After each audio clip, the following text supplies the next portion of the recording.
నమస్కారం, welcome to I dream. ధర్మ మార్గం విత్ విజిత కార్యక్రమానికి స్వాగతం.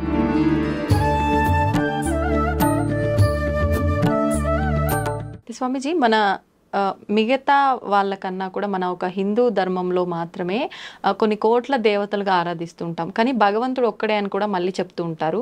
ఎందుకు ఇన్ని కోట్ల దేవతలుగా ఆరాధించాలంటారు? రాష్ట్రపతి మనకు సర్వ దేశాధ్యక్షుడు, సర్వ సైన్యాధ్యక్షుడు. వాడు ఒక్కడే పరిపాలిస్తాడా? వాడు ఏం చేస్తాడు? స్టేట్కి ఒక గవర్నర్ను పెడతాడు. ఒక్క గవర్నర్నే స్టేట్ని అంతా చూస్తాడా? ఆ గవర్నర్ ఏం చేస్తాడు? జిల్లాకు ఒక కలెక్టర్ను పెడతాడు. ఆ జిల్లానంతా కలెక్టర్ చూస్తాడా? ఆ కలెక్టర్ కింద BRO, VRO, village development officer, వాడెవడో ఇంకోటి అదేమో ఉంటారు. ఇన్ని స్టేజ్లు ఉండి వాళ్ళ కింద మళ్ళీ అసిస్టెంట్లు ఉన్నప్పుడు ఈ వ్యవస్థ సక్రమంగా నడుస్తుంది. ఇది గవర్నర్ రాష్ట్రపతి వ్యవస్థ. అట్లాగనే ప్రధానమంత్రి, రాష్ట్రంలో ముఖ్యమంత్రి, మళ్ళీ పంచాయతీరాజ్, మండల అధ్యక్ష, సంథింగ్ ఇన్ని విభాగాలు ఉంటేనే ఇంతమందిని చూసుకోగలుగుతాను. మళ్ళీ దాంట్లో అగ్రికల్చర్ డిపార్ట్మెంట్ చూసుకునేవాడు ఒకడు, ఎలక్ట్రికల్ డిపార్ట్మెంట్ చూసుకునేవాడు ఒకడు, పౌర సంబంధాలు చూసేవాడు ఒకడు, హోమ్ మినిస్ట్రీ ఒకడు, పోలీస్ డిపార్ట్మెంట్ ఒకడు, వైద్యాధికారి ఒకడు, ఇంతమంది మినిస్టర్లు. వీళ్ళందరూ ఎవరి కింద పనిచేస్తున్నారు? ముఖ్యమంత్రి లేదు ప్రధానమంత్రి. స్టేట్లో వీనికి 60-70 మంది మంత్రులు ఉంటే, సెంట్రల్లో 150-170 మంది ఉంటే తప్ప అన్ని శాఖల సమన్వయం జరగట్లేదు. వీళ్ళన్ని మీద కమాండ్ ఆయనదే. బట్ అన్నిటినీ ఆయన ఒక్కడు చూడలేడు కదా. అలాగా ఆ పరమాత్ముడు ఏకానేకో హమస్మే. నీకు విఘ్నాలు ఉన్నాయి, గణపతిని పూజించుకో. నీకు శుభం కావాలా, శంకరుడు శుభం చేయించుకోడు, శంకరుడు వాణ్ణి చేసుకో. నీకు శంకలు ఉన్నాయి, ఆ శంకలు తీర్చుకోవాలా, శంకరుణ్ణి ప్రార్థించు. శంకహరుడు, శంకరుడు అంటే కష్టాలు, శంకలు, డౌట్స్ ఓకే ఓకే, అవి తీర్చేవాడు శంకహరుడు. శంక లేకుండా నిశ్శంక చేసినాడు అంటాడు. సో అట్లాగనే విష్ణు సర్వం వ్యాపించి ఉన్నవాడు. వాళ్ళు అర్థాలతో పెట్టారు.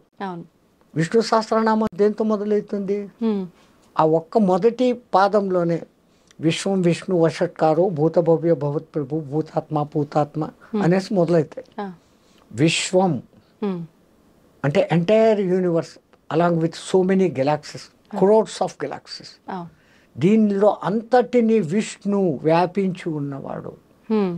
అన్నిటినీ వషట్ తన కంట్రోల్లో పెట్టుకున్నాడు. విష్ణు విశ్వం విష్ణు వషట్కారో భూత భవ్య భవత్ ప్రభు. ముందు ఉన్నవాడు, రాబోయేవాడు, ఇప్పుడు ఉన్నవాడు, అంతా నువ్వే. అవి ఒక్క దాంట్లోనే అంతటి అర్థము. ఆ మీనింగ్స్ తెలుసుకుంటే ఉన్నది ఒకడే అన్న సంగతి తెలుస్తుంది. అట్లాగనే శాంతాకారం భుజగశయనం పద్మనాభం సురేశం విశ్వాకారం గగన సదృశం మేఘవర్ణం శుభాంగం లక్ష్మీకాంతం కమలనయనం యోగి హృద్యానగమ్యం వందే విష్ణు భవవయహరం సర్వలోకైకనాథం. యోగి హృదయానగమ్యం, ఓది హృదయంలో వానికి గమ్యాన్ని చూపించేవాడు. శాంతాకారం, యూనివర్స్ మొదలు కాకముందు బిగ్ బ్యాంగ్ అని ఈడు ఇంగ్లీష్ వాడు అంటాడే, దానికి ముందు స్థితి ఏంటి? సర్వం శాంతం. ఆ శాంతములో ఒక అలజడి కలిగింది, భుజగ శయనం. అక్కడ సృష్టి ఆరంభమైంది, మూమెంట్ ఆడుతుంది. శాంతాకారం భుజగ శయనం. ఎంతెంత ప్రతి దాని వెనకల అర్థాలు ఉన్నాయి తల్లి. మనోళ్ళు ఊరికే పాడి పొగళ్ళే. నీకు ఆ భావన కలగాల. దీన్ని అంతా నడుపుతున్న శక్తి ఒకటి ఉంది, దాన్ని మనం పరబ్రహ్మం అన్నాం. అది నా స్త్రీ, నా పురుష, నా నపుంసక. అది ఏది కాదు. దానికి నిర్గుణం, నిరంజనం, నిర్వికారం, నిర్వికల్పం, నిత్యం, సత్యం, ఇన్ని నికారాలు పెట్టుకొని ఉంది. దాన్ని ఎవడు పట్టుకోవాలా? అది నీ బుర్రకెక్కదని దాన్ని ఒక లైన్లోకి తెచ్చుకునేకి స్త్రీగా ఊహిస్తే లలిత, పురుషుడుగా ఊహిస్తే విష్ణువు శివుడు. పాపం పుట్టించిన బ్రహ్మకుడు ఏమీ విలువ లేదు. వాడు పుట్టించి ఇడిచిపెట్టాడు. నీ బతుకు నువ్వు బతుకు, నీకు దారి ఉంది, ఈ దారి ఉంది, ఈ దారి ఉంది. ఇంకా తిట్టుకుంటారు బ్రహ్మన్, తలరాత రాసేసాడు ఇలా. వాడేం రాయలే, మన రాతను మనమే రాసుకుంటాం. అంతే అంటారా? నీకు ఏమి ఇవ్వబడిందో దాన్ని తీసుకోకుండా పరువుల దాని మీద ఆశపడతా ఉండవు. అందుకే ఈశావాస ఉపనిషత్తు మొదలు కావడమే ఆ శ్లోకంతో. ఈశావాసమిదం జగం జగత్యాం జగత్యేన తెక్కేన బుందీజ మా గృత కచ్చిత్ కిత్తనం. ఈ జగతంతా ఈశ్వరుడిది. నిన్ను ఇక్కడికి నీకు ఇవ్వబడింది అనుభవించమని పంపించాడు. నీకు ఇవ్వబడింది తీసుకొని నువ్వు అనుభవించు, సుఖంగా పో, పరుల ధనము ఆశించకు. ఎంత అర్థవంతంగా మొత్తం 108 ఉపనిషత్తులలో మొట్టమొదటి ఉపనిషత్తు ఈశావాస్య ఉపనిషత్తు. ఈ మాట చెప్తా ఉంది. ప్రతి దాని వెనకల పరమ పరమ సత్యాన్ని, ఒరే నువ్వు ఇది కాదు అది అన్న సంగతిని బోధిస్తూనే ఉన్నారు. మనం ఆ అర్థాల్లో తీసుకోవడం లేదు. భగవద్గీత నాకు కంఠోపాఠం అందరూ చెప్తారు. భగవద్గీత ఏ భావంతో నువ్వు కూర్చొని అంత భయభక్తులతో చదివితే నీకు ఆ భావం దాంట్లో గోచరిస్తుంది. ఆయన రాసిన ఆయన మహానుభావుడు ఎంత ప్లాన్డ్గా రాసినాడు. ముందు అర్జున విషాద యోగం. ఒక ఆయన నన్ను అడిగాడు, విషాదం కూడా ఒక యోగమా అని. అయినా అసలు అర్జున విషాద యోగం మొదలు కావడం ఎక్కడి నుంచి మొదలవుతుంది? ధృతరాష్ట్ర ఉవాచ. మొదట గుడ్డోడు అడుగుతాడు. గుడ్డోడు అంటే అజ్ఞాని. వానికి జ్ఞానం చెప్పగలిగిన వాడు సర్వ విషయాన్ జయ సంజయ ఆడు చెప్తాడు. అంటే ఎంత ప్లాన్డ్గా రాసినాడు ఆ మహానుభావుడు వాసుడు. మొదటి శ్లోకం ఏమొస్తుంది? ధర్మక్షేత్రే కురుక్షేత్రే సమావేత మామక పాండవ కిమకుర్వత సంజయ. వాడిది ఒక్కటే ప్రశ్న. అజ్ఞాని వేసిన ఒక్క ప్రశ్నకు సుజ్ఞాని వానికి జ్ఞానం ఇచ్చేదానికి చెప్పాల్సిన సమాధానాలు ఈ 699 శ్లోకాలు. దీంట్లో కృష్ణ ఉవాచలు కొన్ని, అర్జున ఉవాచలు కొన్ని, సంజయ ఉవాచలు కొన్ని. ఇవన్నీ పోతే కృష్ణుడు మాత్రమే చెప్పినటివి కొన్ని 100, 500, 600 శ్లోకాలు. ఆ భగవద్గీతలోనే మనం అర్థం చేసుకోలేక వస్తున్నాం. మొదటి ఇప్పుడు నేను చెప్పాను, ధర్మక్షేత్రే కురుక్షేత్రే సమవేత మామక పాండవ కిమకుర్వత సంజయ అని. ఆ మొదటి శ్లోకంలోనే మొత్తం భగవద్గీత సారమంతా ఆయన నిబిడి గుర్తించి చెప్పాడు. ధర్మ అనే పదంతో మొదలైంది, కిమకుర్వత సంజయ అనే మాటతో అంతమైంది. ధర్మ జయ. ఎక్కడ ధర్మం ఉంటుందో అక్కడ జయం ఉంటుంది. అట్లాగనే భగవద్గీతలో చిట్ట చివరి శ్లోకం, ఎత్ర పార్థో ధనుర్ధర ఎత్ర కృష్ణుది తత్త శ్రీ విజయ నీతిర్మతి మమ. మమ అనే వర్డ్తో ఎండ్ అవుతుంది. మమ ధర్మ తిరగదిప్పుతుంది. అంటే సంస్కృతంలో భాషను తిరగదిప్పాల. ఈ తెలుగులో 13 అంటారు, 13. కానీ సంస్కృతంలో త్రయోదశి. ముందు 3 వస్తుంది, మళ్ళీ ఇది వస్తుంది. అట్లాగా 14 చతుర్దశి అని వాడంటాడు సంస్కృతంలో. మనం 10, 4, 14 అంటాం. ముందు దశాంశం చెప్తాం, మళ్ళీ ఏకాంశం చెప్తాం. అది ఏమది ఏకాంశమా ఏమో అంటారు, అది చెప్తాం. సో సంస్కృతంలో కొన్ని పదాలు ముందుకు వెనక్కు పెట్టుకోవాలి. అట్లాగనే ఒకప్పుడు పంజాబ్ను పరిపాలించే మహారాణి హోల్కల్ బాయ్ మహారాణి అని ఉండేది. ఆమె మహాజ్ఞాని. ఒకసారి పండిత సదస్సు పెట్టింది. ఆ సదస్సులోకి వచ్చిన వాళ్ళు అష్టావక్ర గీత అంత గొప్పది లేదు అని ఒకడు, శివగీత అంత గొప్పది లేదని ఒకడు, రామగీత అంత గొప్పది లేదని ఒకడు, భిక్షు గీత అంత గొప్పది లేదని ఒకడు. ఇట్లా ఒక్కొక్క గీత గురించి చెప్పుకుంటూ వస్తున్నారు. ఒక ఆయన లేసి, అమ్మ నువ్వు జ్ఞానివి, ఇవన్నీ వింటాండావు, అన్ని గీతలకు మించిన గీత, బ్రహ్మ గీతను మార్చే గీత భగవద్గీత, దానికి మించింది ఏముందమ్మా అన్నాడు. అవును ప్రభు, నేను చదివినా కానీ దాని సారం నా బుద్ధికి ఎక్కడంలే. నువ్వు గీత గురించి ఇంత చెప్పినావు కదా, నాకు ఒకసారి గీత వినిపించు అన్నాడు. నువ్వు ఇంత పండితురాలు, నీకు నేనేందమ్మా వినిపించేది? ఎవడైనా తప్పు లేదు, చిన్న పెద్ద లేదు, జ్ఞానం ఎక్కడుంటే మన దగ్గర తీసుకోవాలని చెప్పండి నేను. నేను చెప్పలేను తల్లి, నా చేత కాదు అంటే ఎవరు నాకు చెప్తారు. నాకు తపన ఉంది, నేను ఎన్నోసార్లు గీత చదివా, కానీ ఎవడి నోటి నుంచి వింటే నేను దాన్ని పట్టుకోగలను, ఆ పట్టు నాకు చిక్కడంలే. ఎవరు నాకు చెప్తారు? కాశీలో ఎవరైనా ఉంటారమ్మా పెద్ద పెద్ద పండితులు, మీరు కాశీకి పండి ఆయన ఎవరో పట్టుకరండి అని. వీళ్ళు బండి వేసుకొని పోయినారు. పంజాబ్ ఎక్కడ, కాశీ ఎక్కడ పోయినా. ఆడే ఎంక్వైరీ చేస్తారు, నాయన ఎవరయ్యా భగవద్గీత గురించి బాగా చెప్తారు. అదో ఆ 90 ఏళ్ళ ముసలాయన ఉన్నాడు చూడు, 10వ సంవత్సరం నుంచి భగవద్గీత తప్ప రెండో పుస్తకం చదవడం లేదు ఆయన. భగవద్గీతకు ఎవరు ఎంతమంది భాష్యాలు రాశారో అవన్నీ పెట్టుకొని ఉన్నాడు. ఆయనకు తెలిసినంత ప్రపంచంలో భగవద్గీత గురించి ఎవరికి తెలియదు. షబ్బాష్, మా మహారాణికి ఇట్లాంటి వాడే కావాలి. ఆయన దగ్గరికి పోయి, అయ్యా మా మహారాణి గారు మీ నుంచి భగవద్గీత వినదలుచుకున్నారు, ఆమె గీత తెలుసు, వినదలుచుకున్నారు. ఆడు బ్రాహ్మణుడు. ఈ బ్రాహ్మణులకు ఒక ఇది ఉంది, బ్రాహ్మణో దక్షిణ ప్రియ, బ్రాహ్మణో భోజన ప్రియ అని అంటారు, తప్పుగా అనుకోకండి. ఈడు రాణి అనే పేరు వినంగానే, ఆహా నాకు రాచవిందు భోజనాలు, ఈ గీతను సాగదీసి ఒక 1 నెల 2 నెలల్లో చెప్పినాను అనుకో, అన్ని రోజులు రాజభోగాలు రాజతిండి, ఇంకా పోయేటప్పుడు రోజు హారతి దక్షిణాలు పడతాయి, వెళ్ళేటప్పుడు మహారాణి భూరి దక్షిణ ఇస్తుంది. ఓ నాయన అలాగే. వీడు బండిలో వీడికి తీసుకొని వచ్చి దింపారు. ఒక 20 రోజులు బండిలో వేసుకొని వచ్చి ఆయన దింపేటప్పుడు దిగినాక చెప్పారు, రేపు పొద్దున మీరు గీత చెప్పే ముందర బాగా ఆలోచించుకొని చెప్పండి, ఆమె కూడా మహా పండితురాలు అన్నారు. ఈ గుండెల్లో రాయబడింది. వామ్మో, ఇంక ఇది ఎట్టరా చెప్పాలన్నా, రే నాకు 10 దినాలు టైం అయింది. ఆ ఉపనిషత్తుల్లో గీత ఎక్కడుంది, ఈ ఉపనిషత్తులు ఈ కొటేషన్ అంతా 10 దినాలు రాసుకున్నాడు. ఇంకా నాకు ఎదురు లేదు అనుకున్నాడు. కాశీ నుంచి వచ్చిన పండితుడు ఎవడో చెప్తున్నాడా అని సభ అంతా నిండిపోయింది. వీడు సభలోకి రాగానే ఓ ఈ పొద్దు సాయంత్రం దక్షిణాలే పడిపోతాయి మనకు, హ్యాపీ అనుకున్నాడు. మహారాణి గారు వచ్చారు. ఈయన వ్యాసపీఠం తెరిచి, మహారాణి గీత చెప్తున్నాను, మహానుభావ నాకు అదే కావాలో చెప్పు అన్నాడు. ధర్మక్షేత్రే కురుక్షేత్రే అన్నాడు.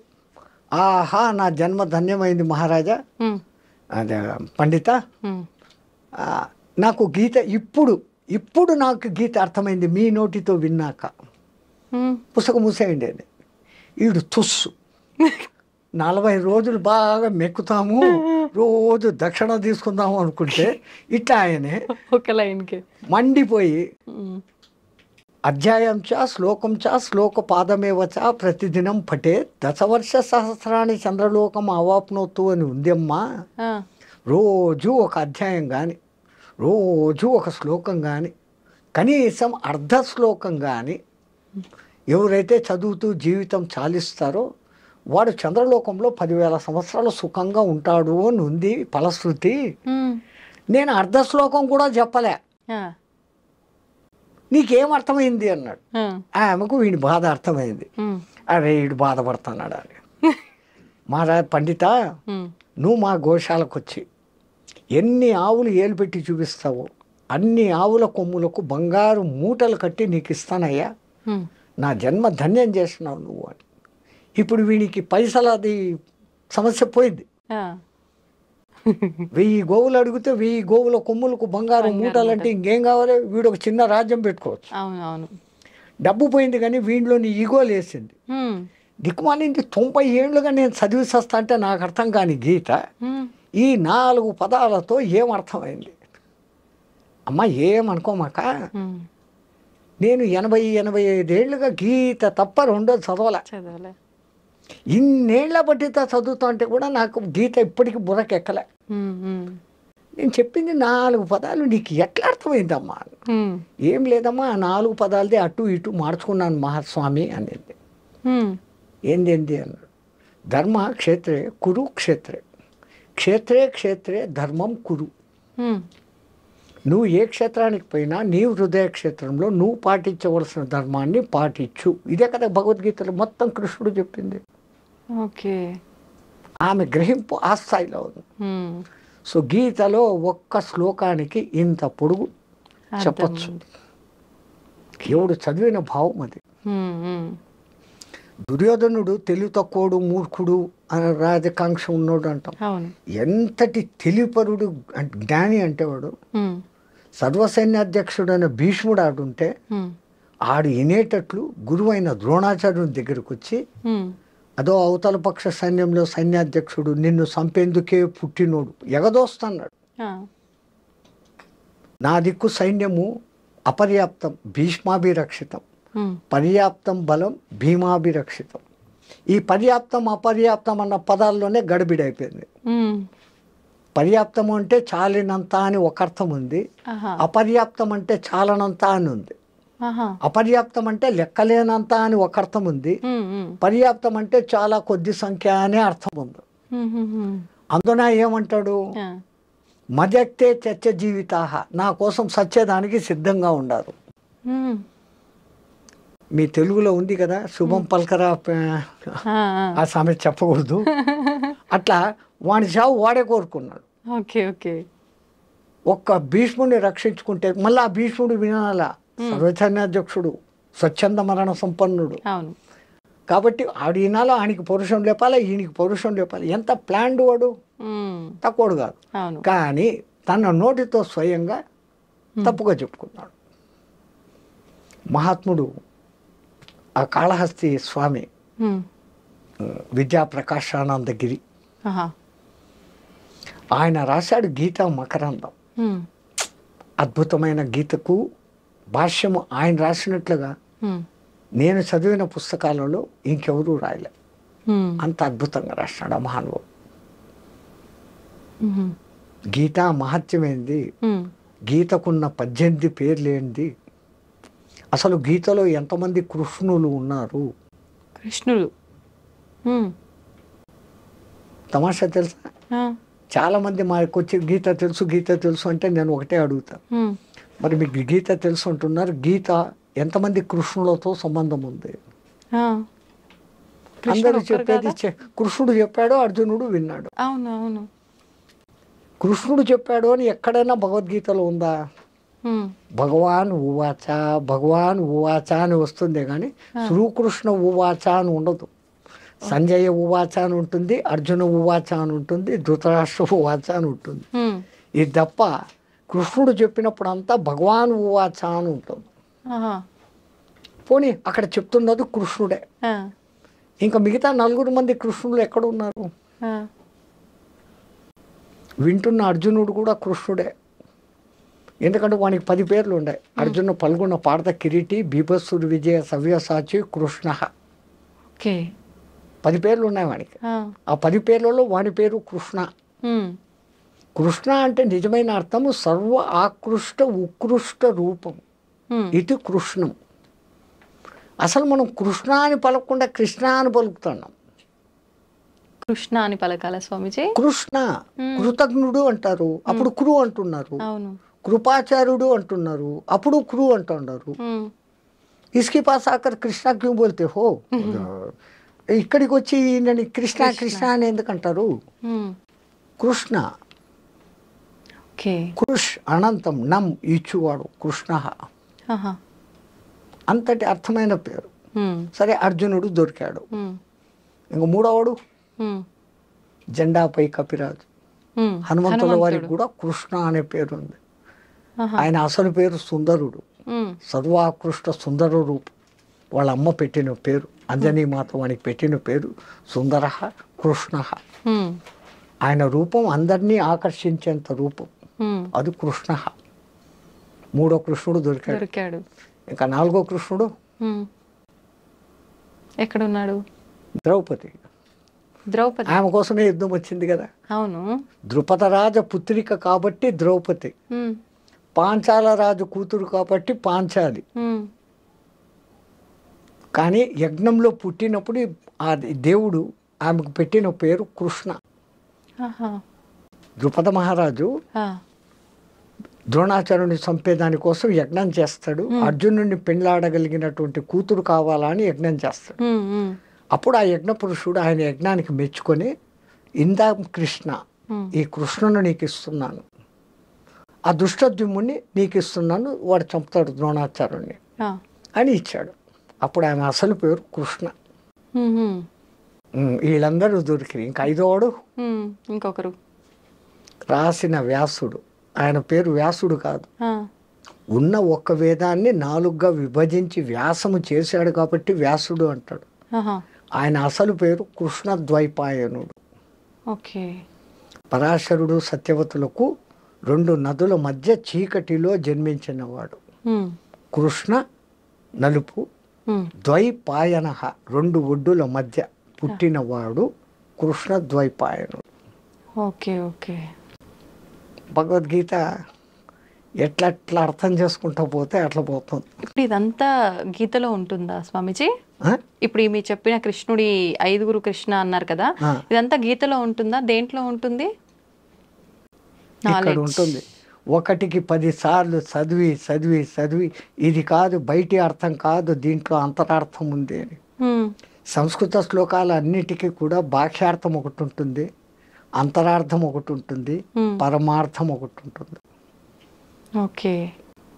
ఇట్లా ఎందుకు రాయబడింది, ఎట్లా చెప్తే ఇంకా సౌజన్యంగా జనాలకు ఎక్కుతుంది అనే తపన ఉండి 1కి 10 సార్లు చదివినప్పుడు ఆ కొత్త భావన ఆ గురువు కల్పిస్తాడు, వస్తుంది.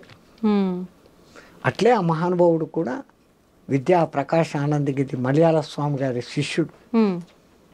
మలయాళ స్వామి ఈయన శిష్యరికానికి మెచ్చి నువ్వు పోయి ఇంకెక్కడైనా ఆశ్రమం పెట్టుకోరా అని అంటే ఆయన పెట్టుకున్న ఆశ్రమం పేరు వ్యాసాశ్రమం. ఆ గురువుకు నేను శిష్యుణ్ణి అంటే ఆయన కొడుకుతో సమానుండని సుఖబ్రహ్మ ఆశ్రమం అని పేరు పెట్టుకున్నాడు. 300-400 గీతా యజ్ఞాలు, అంటే యజ్ఞం కాదు, ప్రవచనాలు, పల్లె పల్లెకు బస్సులు లేకుండా నడిచి ఎడ్ల బండ్లలో కూర్చొని పోయి 300-400 గీతా ప్రవచనాలు చేసి ఆ గురు శుశ్రూష అంతా, ఆ గురు కృప అంత మలయాళ స్వామి కృప ఉండబట్టి ఆ మహానుభావుడు ఈ గీతా మకరందం రాశాడు. దాని పేరే గీతా మకరందం. తేనె కన్నా ముందు రూపం మకరందం. ఆ మకరందాన్ని తేనెటీగలు తెచ్చి రెక్కలతో అల్లారించి గట్టిపరుస్తే వచ్చేది తేనె. తేనె కన్నా మధురమైంది మకరందం. దాని పేరు ఆ మహానుభావుడు పెట్టిన పేరు గీతా మకరందం. అందుకే త్యాగయ్య గారు అంటారు, ఎందరో మహానుభావులు అందరికీ వందనాలు. సంతోషం స్వామీజీ, నిజంగా చాలా చాలా మంచి విషయాలు తెలియజేశారు. నిజంగా మా అంటే కొత్త కొత్త విషయాలు తెలుసుకున్నట్టుగా అనిపించింది ఈరోజు. నిజంగా